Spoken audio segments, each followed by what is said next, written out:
Hi everyone and welcome to a new episode of Swisspreneur. Today we're going to have a chat with Herbert Bay, the co-founder of Kooaba, who sold his company to Qualcomm. He will talk about how to build a company and sell it successfully, why he decided to sail around the world with his family for 4 years, and what his new job at Magic Leap means to him. Now let's have a chat with Herbert.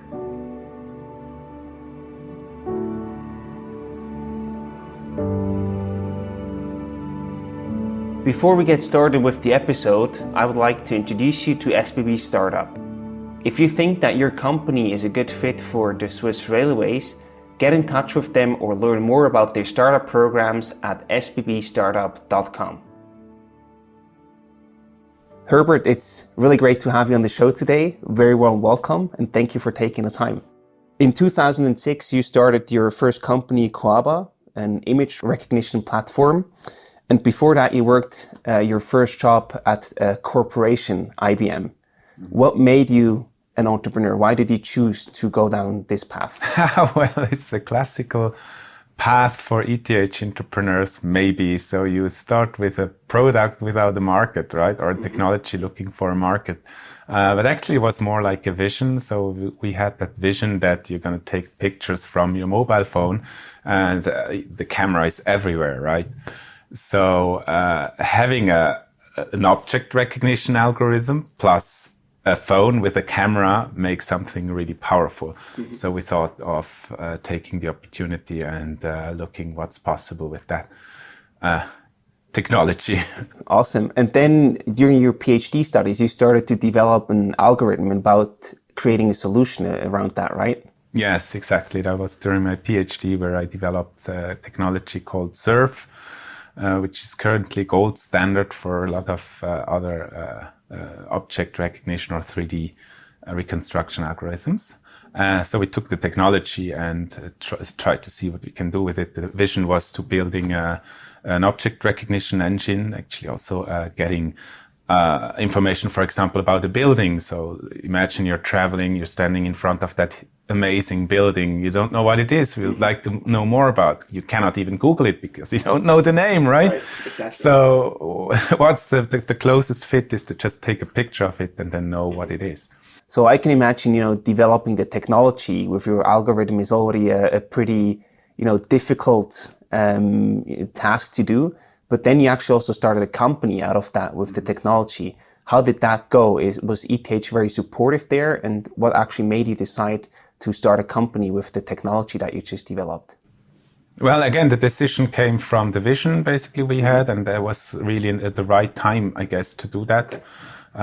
Later it would have been too late, earlier it would have been too early. So we were right at the perfect time. ETH was pretty supportive, yes. So that was really, really good. We had I'm really grateful that we were at ETH. So we had a good support from ETH, also from the ETH transfer office and from the professor, from the group and other student projects and so on. So I'm really, really grateful having had that. Cool. I think that's a strong message. Yeah. In what way has this support shown? What did ETH especially do to support your entrepreneurial endeavor?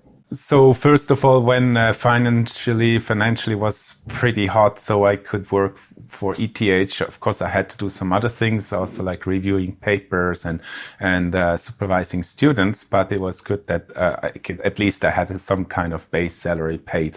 So that was really good. Then, of course, we had a lot of student projects, KTI projects to help adding more innovation to the company and keeping IP for a longer term in the company. So we did another patent and some other things to guarantee that the company is going to be innovative for a long term. You also mentioned the importance of timing. So you probably caught the wave at the right time. A bit too earlier, it might have been too early, and a bit later, it might have been too late. Yeah. How did you determine that it was the right timing? Because looking back, that's easy to say, but when you actually are in the middle of making that decision, I can imagine that's not such an easy thing to realize or to do. Yeah, it's really difficult. It's a fight against windmills sometimes. You think, all right, so much effort, what for? But at the end, I mean, the right timing, we saw that before there were exits, of companies which did something similar to a much lower price than ours. And then later there were like the exit window was really narrow. So there's no more opportunity currently for such a company to sell to any other company. Yeah. So we had just the right moment. You and your co-founder Till, you were both founders with a technical background. Is that a setup that you would recommend other companies to start with two technical founders? And also, how did you then make up for probably the lack of business knowledge in that regard? Mm-hmm. Well, that's a very good question. So maybe it's good to mention that Till and I, we met at the BCG workshop in Boston.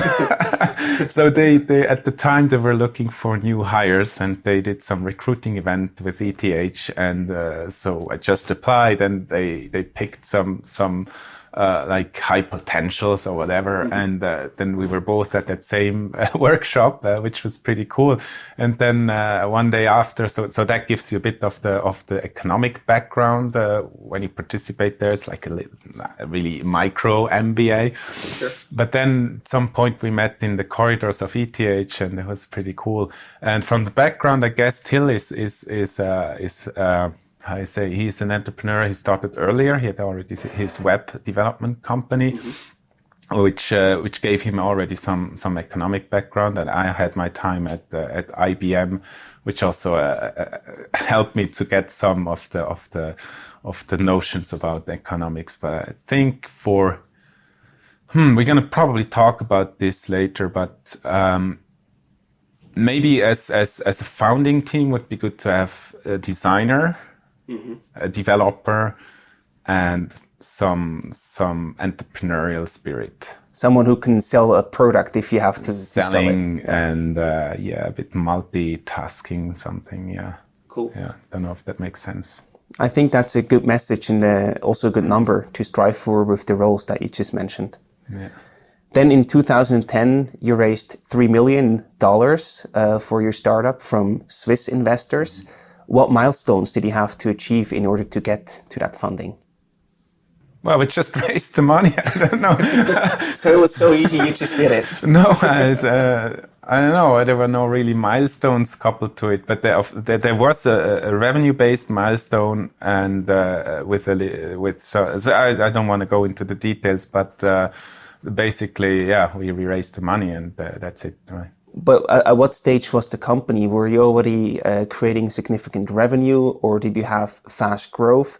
Or what sort of metrics were important that you also could show to investors that this is a good investment for them? Mm-hmm. I think we had a couple of great stuff to show. So, for example, we had a partnership with Vivino, that's the wine app. However, I might be wrong because it's a long time ago. But I think we had a lot of cool stuff to show. We had a collaboration with Blick, where the newspaper was interactive, 20 Minutes was interactive, we're in the media. So it was a lot of buzz around the company. And of course, there was, the timing was right. They saw that there's more and more mobile cameras coming, that the whole environment changed at that time. And then a couple of years later, after the big financing round, you also got in touch with Qualcomm, or they got in touch with you about to sell the company. Can you walk us through, without naming specific numbers, because I know you are not allowed to share specific numbers, but how did such an exit process look like with such a big company as Qualcomm? So first of all, I met them on an event in Germany. And was talking to them, and then we had a couple of follow-up calls. So this was kind of important for them because at that time they were evaluating other technologies for image recognition for their product, for the project Vuforia. And so it was also again about timing. So we went into dialogue, and they became they started some pilot projects with us with the goal to become a customer. If I remember right, it took 9 months, like a baby, to get them as a customer until they really signed. Of course, they paid before, but then it went on like this, and then they mentioned the first time they said something about acquisition as well. So for them, it was also a pilot, something new. They wanted to see first how it worked and how the collaboration worked. And one thing I would like to mention now, one thing they chose us because there were also other competitors. One thing they chose us was because we were pretty responsive. Oh, so that's something I'm gonna come up on the second half again. So yeah, and then it took another 9 months until the acquisition was done. But I actually then left Kooaba because we spun off Shortcut from Kooaba because Kooaba focused on technology then. Yep. They were just focusing on the technology, on the cloud-based image recognition, and would have been distracted focus from any other business. And on my side, I wasn't into technology for a long time, so I took over the media part, which also took off with the collaboration with Publicitas, and we spun it out as a separate company. So you were actually not that heavily involved in the exit anymore, or were you still part of the negotiations and everything? Yes, I was still a member of the board, of course, yeah. So you had like two jobs, pretty time-consuming at the same time. Yeah, but I must say Till did the biggest part during the acquisition, so he did the hard work. After you got in touch with Qualcomm for winning them as a client, have you ever thought yourself about that they might be a potential buyer of your company? Yeah, of course. I mean, it's a big company, and if things turn out well, then it's good. But yeah. Sure. Yeah. Then towards the end of 2013, you also had a very tough year at the end.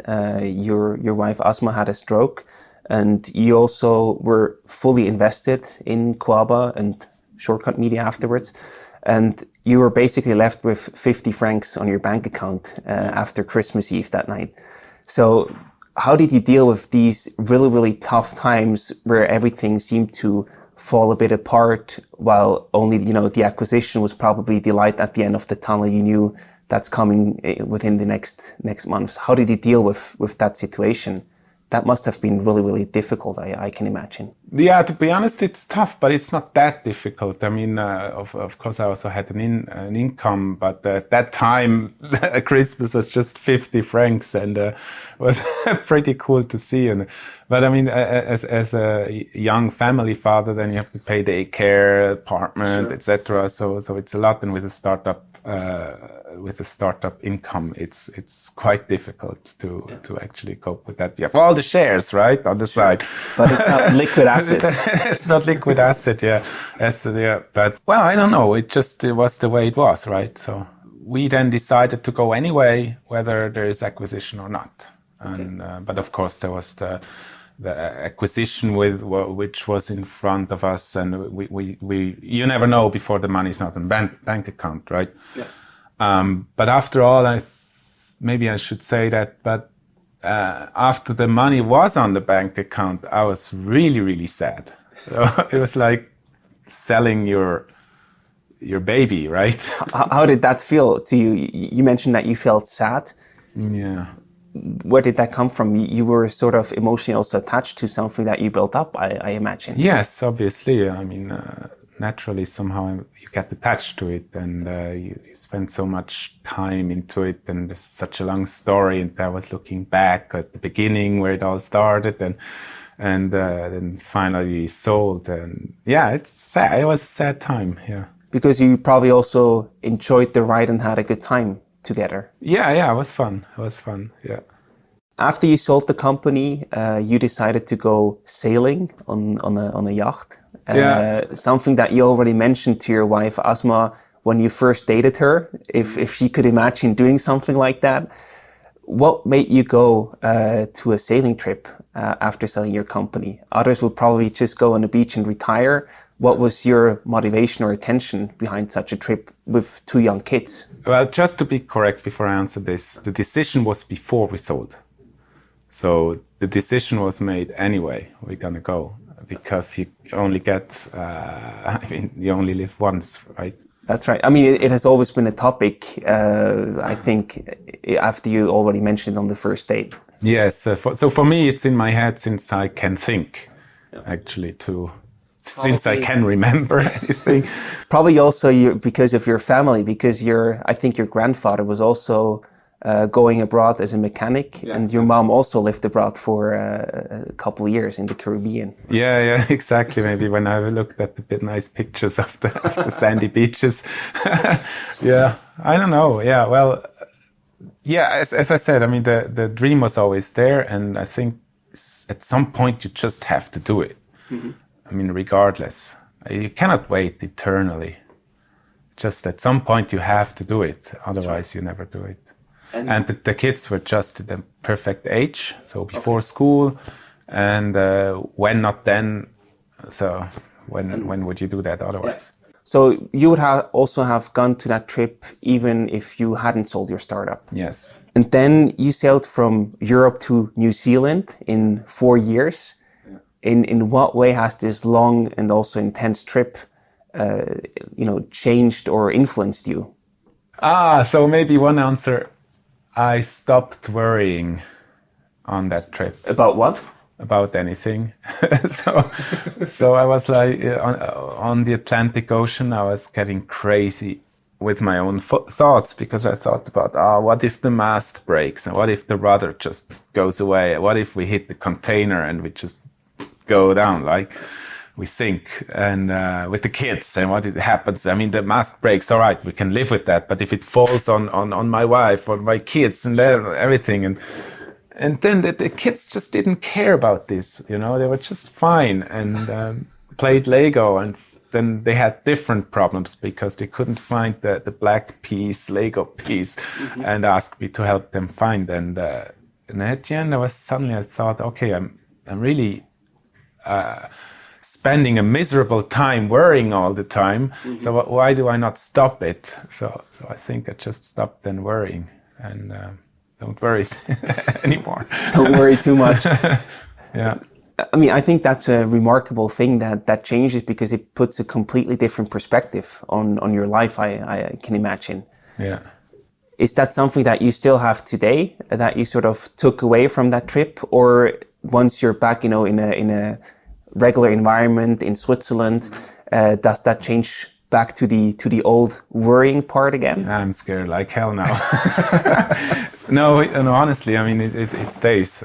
Yeah, I think there's a good saying, cross the bridge when we get there. Mm-hmm. And that's how I see it. What were other influences that you took away from that trip? Live in the moment, but that's probably a bit the same. Mm-hmm. We're all the same everywhere. I mean, we're all people. There's not much difference. What else? I don't know, have fun. I mean, I think these are pretty good takeaways. In what way has this also, changed your perspective on what makes a happy or fulfilled life? I was thinking a lot about this. I think one of the major ingredients of a happy life is gratefulness.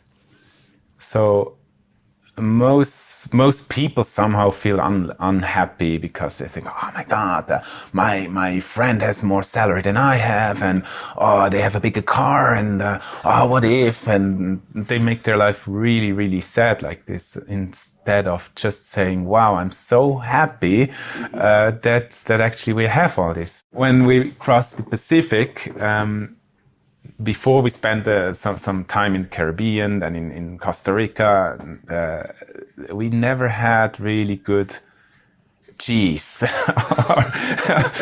And I mean, if you come from Switzerland, obviously. Yes, or other stuff. I mean, then we on the Pacific, my wife left, maybe intentionally, a cookbook on the navigation table. So during a shift change, she probably just was watching what to cook next. And then I woke up and saw that book lying on the navigation table and started seeing all these great things actually, and how I actually miss them, and how it would be cool to have that piece of meat and with this cheese and with the tomatoes. And I mean, that's so great. And here you can just go to the Coop and buy everything you want. That's right. There it's just not possible. And I mean, there's nothing in the Pacific. It's just nothing. Absolutely. And there's coconuts, there's avocados, which is also good, but then Or pumpkins on the streets, right? Pumpkins on the streets, exactly. But yeah, then you're grateful of what we have here, and sometimes I'm just here smiling, and I can just buy a coffee here and see that here, and then everything is so clean, and trains is second class in the train is actually first class. How good is that? Absolutely, it's incredible, and everything works. I think this gratefulness. I think that's something that we can all learn to practice a bit more, I guess. And what you mentioned is like if people start comparing themselves to others, it's also probably a never-ending story, because there's always someone who has more or who is better than you. Yeah. So if you do that, that also probably never stops, because there's always someone next to go after, right? Yeah, exactly. But that's connected with take yourself not so seriously. Because if you take yourself so serious, then you think, wait a minute, I'm worth more than him. So why do I have not what he has, right? And basically just live your life and do what you want. And absolutely. Don't look at the others. They might be in the same situation. Maybe they envy you for something else. They think, my neighbor is actually much more fit or looks better, has a better looking wife. And, why don't I have that? Sure. So if you don't take yourself that serious, that will not happen. I can imagine during this long trip of 4 years, there must have also been not so easy days. What were the toughest things that happened during that trip? What was tough? I mean, it was a lot of work, actually. One would not think. And if I tell people about sailing, then they might imagine you're there with a cocktail on the beach the whole day doing nothing. But it's more comparable to a life as a farmer. So you wake up early, baking bread and doing everything on your own, and repairing the boat, schooling the kids. So all this. You also mentioned that you were sort of, you had shifts where you were captains, that you switched between you and your wife. So you probably also didn't spend that much time together after all, when you had to, to sleep, and the significant other had to take over and sort of lead the boat, right? Well, that's temporary phase. Yeah. While sailing, that's longest was about 30 days, 27, I think. But then it's over. Then you're on anchor or in harbor or somewhere. Sure. Then you're together again. Makes sense. Yeah. Are there some parallels that you see between, going on a long sail trip with all its ups and downs and the life of an entrepreneur, having your own company and running it? Do you see any things like that you could compare or that you could transfer between? You saw the article on entrepreneurial.com? Okay. All right. Yeah, I think it's pretty much related, because you also you have to have the direction, you have to have some kind of focus where you want to go. You have to assess the risks. So what's the weather going to be like? Where the currents? What can be dangerous? Is there any underwater volcano, for example? So you have to make sure to actually avoid it and not going in there. Then it's a hard ride too. So it's pretty tough. It's probably the most uncomfortable way to go from A to B, sailing. So never forget this. I mean, imagine with 5 meter, 6 meter waves coming, you have to cook or wash dishes and doing just regular stuff. It's just like 10 times slower than in regular life. And it's really no fun. But then other things are pretty cool. So it's also the ups and downs you have in startup life, where it's much more volatile than your regular, maybe also a bit more boring life in rainy Switzerland, for example. Yeah, Switzerland never rains. That's what I say always. My wife doesn't like it.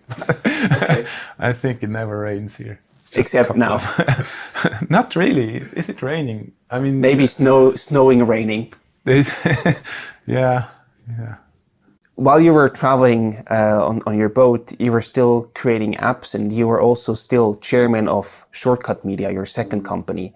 How did you successfully manage that from abroad? Because you had a satellite phone, but you had no internet connection, how we have it nowadays when we travel. Yeah. How did you make how did he make sure that the company was running well, and how did he take care of the company from abroad? Yeah, so there are two things I want to say. So the first of all is communication with the team, which was actually in the beginning quite difficult, but then we got used to it. Mm-hmm.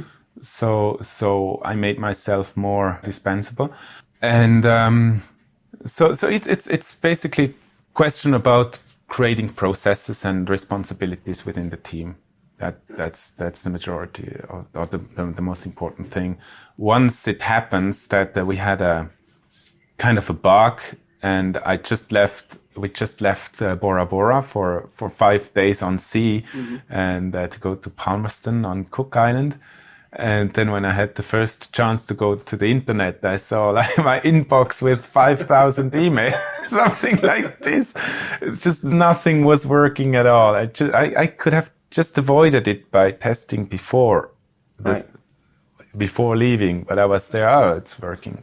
So then we added another layer of security and another layer of a new process to it. So we learned from that and we adapted, and so that this doesn't happen anymore. So the second thing is developing, and that relates to the other thing I said before. It's about the focus. Mm-hmm. So on a boat, when you're developing, there's no internet. It means if you run into a bug, there's no way to Google it.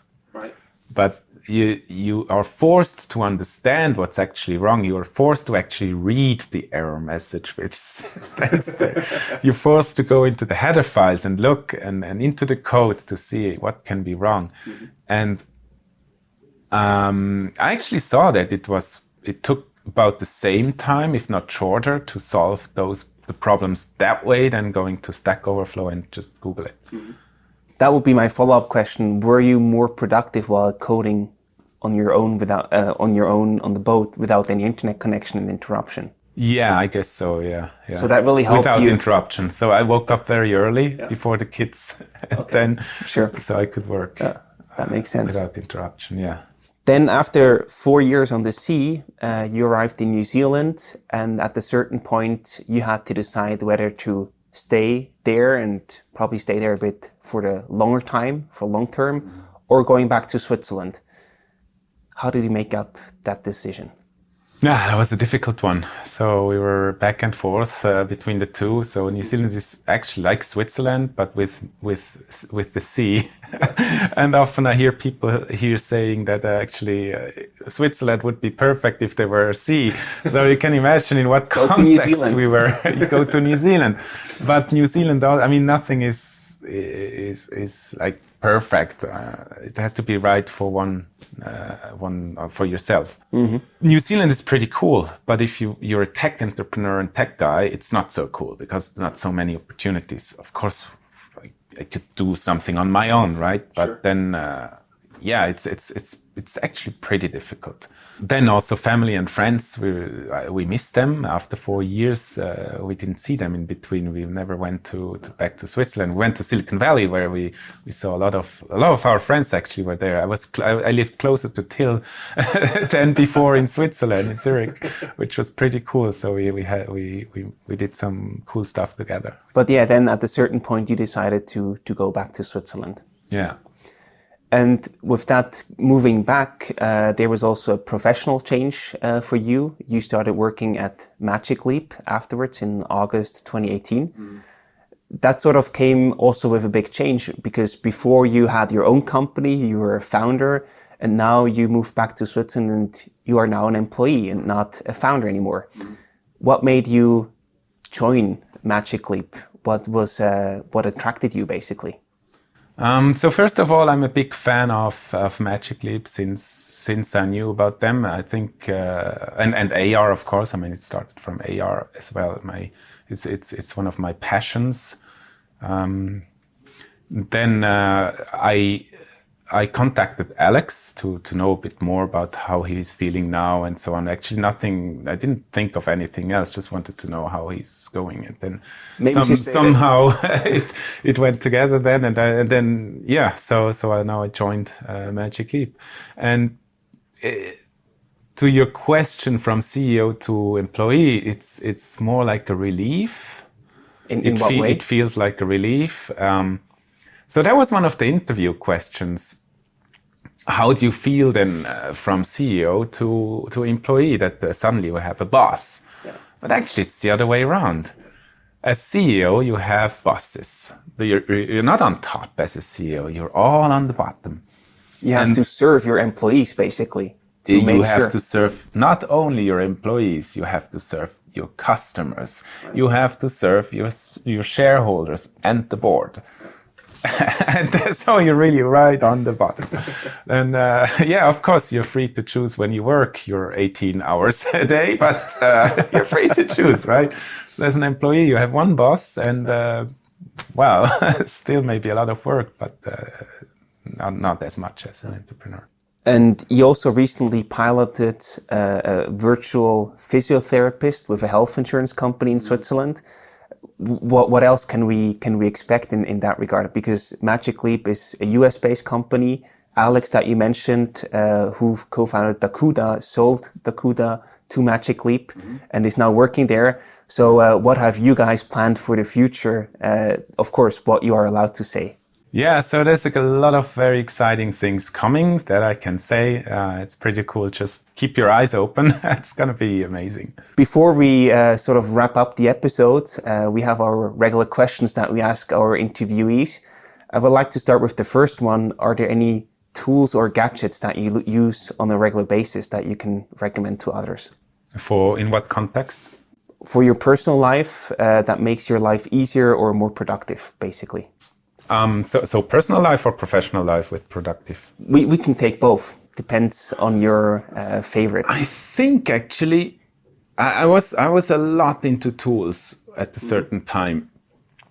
But now I think the best thing for productivity is not using too many tools. So each tool takes, there's this tomato, which I think it's not really needed, right? This I've never tried it, but a lot of people like that you have to be focused during a certain time and then there's an alarm and so on. Mm-hmm. So I wouldn't recommend that. Just be focused sure. as long as you can. Go with the flow. Yeah, maybe.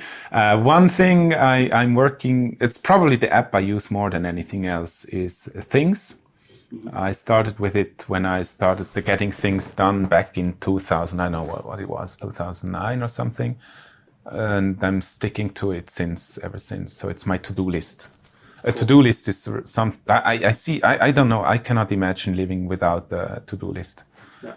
And yeah, of course there are other, depending the context, but you said in your personal life, but personal life, don't use tools. Try to focus on things, deep work. Yeah. Makes sense. I think that's best. And my last question for today, do you have any additional resources like podcasts, books, or blogs that you consume on a regular basis and can recommend to others? Well, I read a lot. I really read a lot. Probably a book a week or something. What are you currently reading? Currently, I'm reading, I forgot the title, something about, I just read before Rolf Dobelli's new book. And then I was looking up for Charlie Munger, and there was a book called, I forgot how to make millions by better decisions. It's actually, I'm not reading it to make millions, but to make better decisions. So that's pretty interesting at the moment. Cool. Yeah, so what would I recommend? So probably the one book I would recommend there was one book to recommend for the whole life is How to Make Friends and Influence People. Why especially that book? Because that's again about the thing I said, don't take yourself too important. It's not about you, it's about the others.